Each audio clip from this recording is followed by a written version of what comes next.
Hey, what's up, y'all? It's time for 10 cards rated. Watch it while you're faded. Bring your friends in, debated. Like, hey, what you think that this one would be? A 5.5 or a 6.3? Let's ask D. What's going on, everybody? Day number 232 of the grand experiment, and I'm pretty sure that I've got it right this week. I think all last week it was all muddled and messed up. The title would say one thing, I'd say another thing. The title was right, it turned out.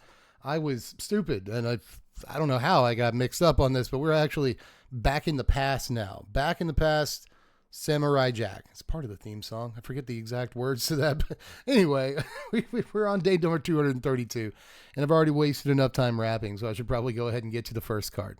Let's see what it is. It's going to be Tiana, Ship's Caretaker from Dominaria. This is 5 mana, 3 a red and a white for a 3/3 legendary angel artificer with flying and first strike.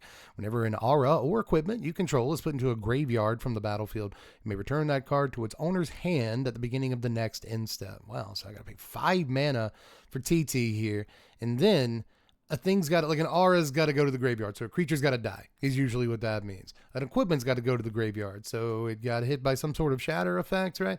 And if that does happen, it doesn't return the card to the battlefield, it returns to my hand. So I have to pay 5 for this, and I have to pay more mana for the artifacts that are coming back to my hand. But I guess if auras mean that much to you, like you want them back in your hand, right? So cool effects. I'm not going to deny that it's a fun effect, and like maybe in Commander it's worth 5 mana for like aura insurance or equipment insurance. I don't think this goes in equipment. I actually think it's way too expensive for equipment, but aura decks that are just like really trying to get set up the entire game or something, like, yeah, maybe could be, I guess equipment decks are trying to do the same thing, but I always feel like equipment decks are more streamlined and aggro than aura decks are. Aura decks can kind of chill a little bit more than equipment decks can. And I feel like a 5 mana card is a little bit more, conducive to that game plan than it is like, I'm going to play the cheapest equipment in the history of Magic and deal 40 damage to you right now, like on turn 2. I'm not saying that's happening every day in Commander, but again, I just don't think that this goes in that strategy too much. But all things considered, it's a fun, like, tempting like build around Commander, but it looks much more like a supporting cast, like a member of the 99 backup Commander in some kind of deck. So I'm not like too sold on Tiana, so I will give her a 4.4. I think again, I think that there's too much mana involved in this package, to be honest. She reminds me of the Smithy from Moonstone Island, though, right? The Smithy with the red hair, and she's always like, hey, so she has similar, I don't know, just like vibes, you know what I mean? But anyway, we'll move on. Move on to Mountain. Basics get a 5. Basics don't count. Start the Tardis is up next. Yet another Doctor Who card. I continue to be blessed with Doctor Who cards on this series. 2 mana, 1 and a blue for a sorcery. Surveil 2, draw a card. Then you may Planeswalk. What's that about? To Surveil 2, I know what that is. Okay, Surveil 2, look at the top 2 cards of your library, put any number of them into your yard, the rest into your library. That's not the one I need help with. That isn't the one I need help with at all. So when you say Planeswalk, is it one of those things where there's like a big card in the middle of the battlefield that dictates like terms and conditions for everybody? Like, oh, this costs more, this costs less, or whenever you do this, draw a card, but like it works for the whole table. Is it one of those? I forget what those are called. Either way, I don't know what this is, but it also has Jumpstart, and you may cast it from your graveyard by discarding a card in addition to paying its other costs, right? So, Jumpstart I know, Surveil 2 I know. It's the one ability that isn't reminded on the card that I need some sort of help with. So I'm going to throw this one out because I can't rightfully rate this card, It's 12 cents. Seems like that's about right. I probably wouldn't rate it too high if I was going to rate it, but either way, I feel like I look like a doofus, and I don't know what that is, so I'm not going to try to rate it here. Let's throw it out. Alesha, Who Smiles at Death. That's a card I know right there. This is 3 mana, 2 and a red for a 3/2 legendary human warrior with first strike. Whenever Alesha attacks, you may pay 2 Orzhov hybrids. If you do, return target creature card with power 2 or less from your yard to the battlefield, tapped and attacking. So this is a sweet little commander here that has been a pretty popular Mardu commander for a while. And not just that, but it's a good, again, second in command for some like Mardu decks. I think some people play this in Ishin 2 Heavens as 1 for like really obvious reasons, So, and weirdly, a lot of your best creatures in Ishin like fit the condition here. They're power 2 or less. So Really sick creature here that a lot of people love, man. Not only for like Vorthos reasons and like identity purposes, but also just because like every time they print one, she does something really, really cool. And this is the OG. This is the first Alesha, and she's just really, really awesome. So, despite the fact that this card still carries like a really low price tag, she is beloved for, again, like multiple good reasons, you know, in Magic. So, I'm going to give Lesh a Alesha Bliss. I'm going to somebody will get that joke. I'm going to give her a 6. A solid 6 for Flexi Lexi over here. I think she deserves it. Good creature. But next is Fated Infatuation from Born of the Gods. This is a rare. It's only ever been printed in this set. 3 blue mana for an instant. Put a token onto the battlefield that's a copy of target creature you control. If it's your turn, scry 2. That's not a bad clone. You know, pretty blue mana intensive, obviously, but altogether, man, instant speed, instant speed, clone a guy, and sometimes scry 2. You know, it's fine. Cool that you can cast it on your turn, like during your attack step or something. You know, like it's still instant speed, and you did cast it on your turn. It's not like if you cast it as a sorcery, scry 2. It's like you cast it during your end step and scry 2, and that's kind of neat. But altogether, I like an instant speed 3 mana clone. I don't think that's bad at all. So, neat card here. I'm going to give you a 5.3. Big fan of clones, obviously, and I like when a clone is 3 mana. I think that's the right price for a clone. Or less if you're a phantasmal image or something. But even more, I like instant speed clone. That's just, there's a lot of cool stuff about this, man. Scry 2 sometimes, you know, sure. Sure pops. I'll take that. Cookie, whatever. Sure pops, I'll take that cookie. What am I on today? Let's move on to Sigarda's Aid. This card bangs all night long, dude. A single white mana for an enchantment. You may cast aura and equipment spells as though they had flash. Sick. Whenever an enchantment or whenever an equipment enters the battlefield under your control, you may attach it to target creature you control. It's originally printed in Eldritch Moon, but it has some like really cool printings. A secret lair drop right here with Scott Fisher art that looks really, really cool. It's awesome. It's like $25. Don't do that. The Eldritch Moon copy is like $7, which is as low as you'll pay for this. And I think that that is a bit much. But if you're if you're building very specific decks, obviously this card becomes like a must include. If you're building equipment specifically, then it becomes a must include. In auras, which I'm kind of building right now, like I'm building Ariette right now, trying to kind of make that as good as I can. This is a tempting card, but I'm not sure that it's entirely necessary, even in a deck that's like so overly reliant on auras that, you know, even auras that target your opponent's creatures. I'm not sure the Sigarda's Aid's worth like the $7 in a slot. So, really fantastic card here, though. Really, I'm not going to take anything away from it. There's a reason this card's $7. It's just like, why does it only cost 1 mana? I really don't get why this only costs 1 mana. But I'm going to give Sigarda's Aid a 6.6 and mean it. I think just 1 mana is why. Again, I will question the decision to make this 1 mana. I don't get it. That's really, really low. So yeah, we'll pump up the score a little bit along with the volume and the tempo. We'll move on to Bennie Bracks, Zoologist from Murders at Karlov Manor Commander, but it was also a new Capenna Commander. So they really printed these really close to one another. But I guess that's because the new Capenna one was like $7. So you're like, oh boy, we need to reprint this right now. 4 mana, 3 and a white for a 3/2 legendary elf druid with Convoke. At the beginning of each end step, if you created a token this turn, draw a card. I could see why this is $7, you know? Suddenly $350 seems like a really, really good price for this dude. And you also get to say Bennie Bracks. And I think some people would be like put off by that, you know what I mean? Like, oh, Bennie Bracks, a magic card. But I like it. I like, oh, it's old Bennie Bracks coming down. You know? And then like he convokes too, which is gross because usually he's just going to cost 1 mana, you know, and sometimes he'll cost 0 mana. And at that point, you know, in your tokens deck, he's just kind of a must play, isn't he? Isn't he? Just an extra card on, God, it's each end step too. It's not just your end step. It's each end step. So if you succeed in making a token on your opponent's turn, you're drawing a card. This guy's wild, man. I've never seen this dude. This is the first time I'm seeing this guy. So I'm kind of freaking out a little bit. He's really good. This guy, obviously he's like very restrictive. You know, he's going to only be in tokens decks, but like, God, jeez. You know, we've seen how good like just Caretaker's talent and standard can be, right? So like I imagine this dude is, you know, right up there for the same reasons. So I will give old BB, old Bennie Bracks. That's a great name. I don't care what anybody says. I like saying it. I'm very entertained. We're going to give Bennie Bracks a solid 6.5. You know, is that too low? I wonder. I really do wonder if that's too low. He's got a good creature type too. He's an elf. That's pretty crazy. So I think I might be going too low. You in the audience, let me know if I'm going too low on this, because this is, you know, free a lot of the time in your tokens deck. Just a free body that also draws a card every turn. So I'm going to pump it up a little bit. 6.75 for old Bennie Bracks down there. I think this card is crazy, dude. I need to get me a copy. We'll move on to Rose Tyler from Doctor Who. What else but Doctor Who? This is a rare that costs 12 cents to get your hands on. So, you know, just whatever that says to you, you're probably right. 2 mana, 1 and a white for a 2/2 legendary human. Rose Tyler gets +1/+1 for each time counter on it.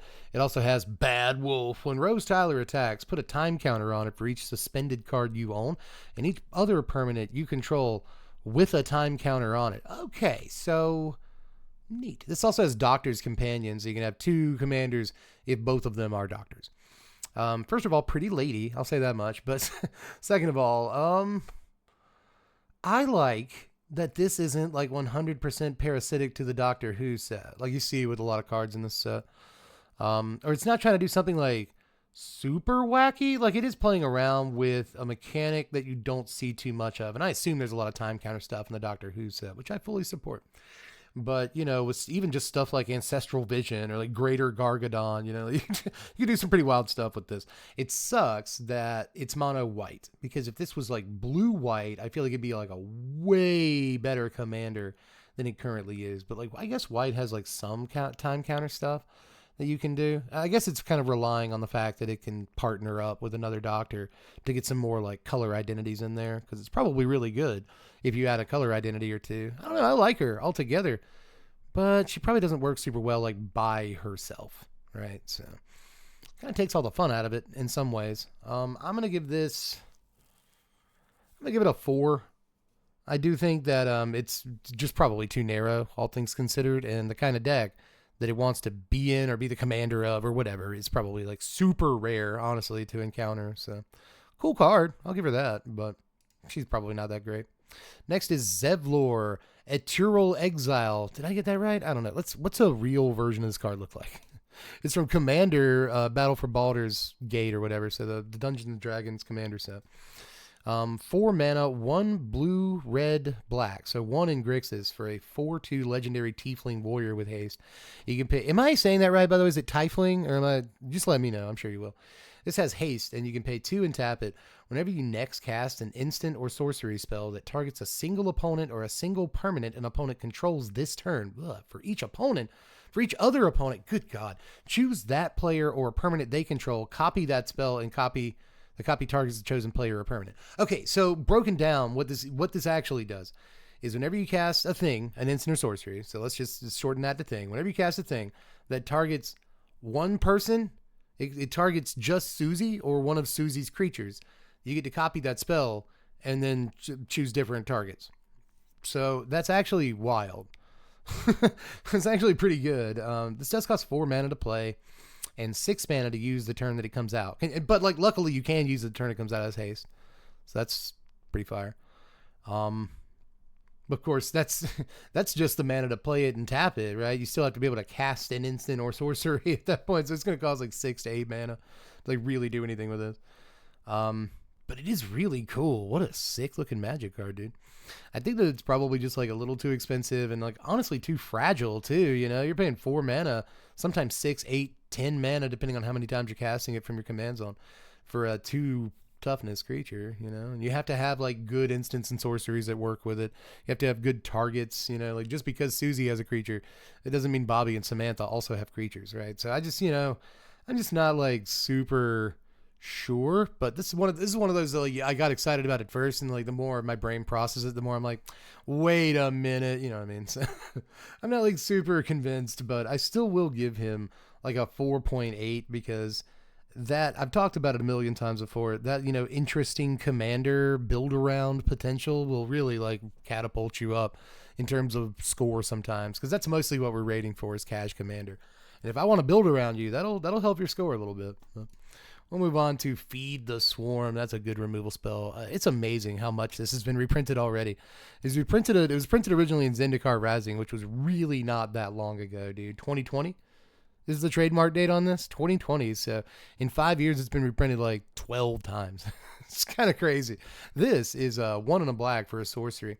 Destroy target creature or enchantment an opponent controls. You lose life equal to that permanent's converted mana cost. Normally, I'd have to be like, well, it's a sorcery and it's a ba-doop-ba-doop. But no, it's a black card that destroys an enchantment outright. We're not talking about an edict effect for enchantments like we had seen so often before, 2 or 3 times before. Those kind of got us ready for this. And stuff like, what is it, Withering Torment or something? That also blows up an enchantment. You have to pay life for it. And that one's 3 mana. This one's 2 mana sorcery speed, and you will play it. You will play this in like a lot of commander decks, dude. Black having the flexibility to blow up enchantments is not necessarily unheard of, but it is very super duper rarely heard of throughout the 30-year history of Magic the Gathering. So extremely good removal spell here despite the sorcery speed. It is cheap and efficient in terms of mana cost, and it is unconditional in terms of what it can actually blow up. So this is a banger right here. I'm going to give Feed the Swarm an 8. And I don't think anyone's going to try to stop me. I was going to say, like, you can't stop me, but, like, I'm pretty sure you guys are all like, yes, nodding your head. Yes, yes, an 8. That's about right. Yes. Let's move on. That's what you all sound like in my head. Yes, yes. Well, Dev, I believe I'd have to call you out on this one. You are indeed wrong, my friend. And yes, that's what you all sound like. The next card is Ghoulcaller's Accomplice over here from Shadows over Innistrad. I have seen this card. Don't remember what the text box is. 2 mana, 1 and a black for a 2/2 human rogue. Pay 4 mana, 3 and a black, and exile it from your yard to put a 2/2 black zombo into play at sorcery speed. So pretty drafty, pretty bad. But in the draft environment, I guess it was fine. And I generally like stuff you can exile from your yard and do things with, you know. So we will give this a 2.4. You know, I've seen much, much worse on this series recently. But Pests of Honor is the final card of the day. It's from Wilds of Eldraine, and it costs 3 mana, 2 and a white for a 2/2 mouse with Celebration. At the beginning of combat on your turn, if 2 or more non-land permanents enter the battlefield under your control this turn, this thing gets a +1/+1 counter. Pretty terrible. Again, like fairly drafty, but I guess if you're making tokens and like you're guaranteed to be putting a lot of permanents on play every turn, then this could go from, you know, to a 3/3 to a 4/4 to 5/5, you know, but like how many turns do you really have in Commander, to be honest? So I'm going to give this a 2.6 if you can actually facilitate it, but I want one more. I feel like it's the end of the week. We can get a bonus card. We're here together. We're chilling. We want to keep hanging out for a while, so let's look at Alluring Siren. Printed in Magic 2010, 11, and 12, and then never again. This is 3 mana. No, it's not. It's 2 mana. That's even better. This is 2 mana, 1 and a blue for a 1/1 Siren. You can tap it, and target creature an opponent controls attacks you this turn, if able. Again, pretty lady. Chippy always does a good job. Chippy's been doing a good job on Magic cards since like Mirage. But in any case, it's actually a really neat effect. You know, kind of a Nettling Imp effect, but like in blue, a Norrit effect. That is a deep cut. That is one of the deeper cuts in the history of this program right here. Norrit, it's kind of a Norrit.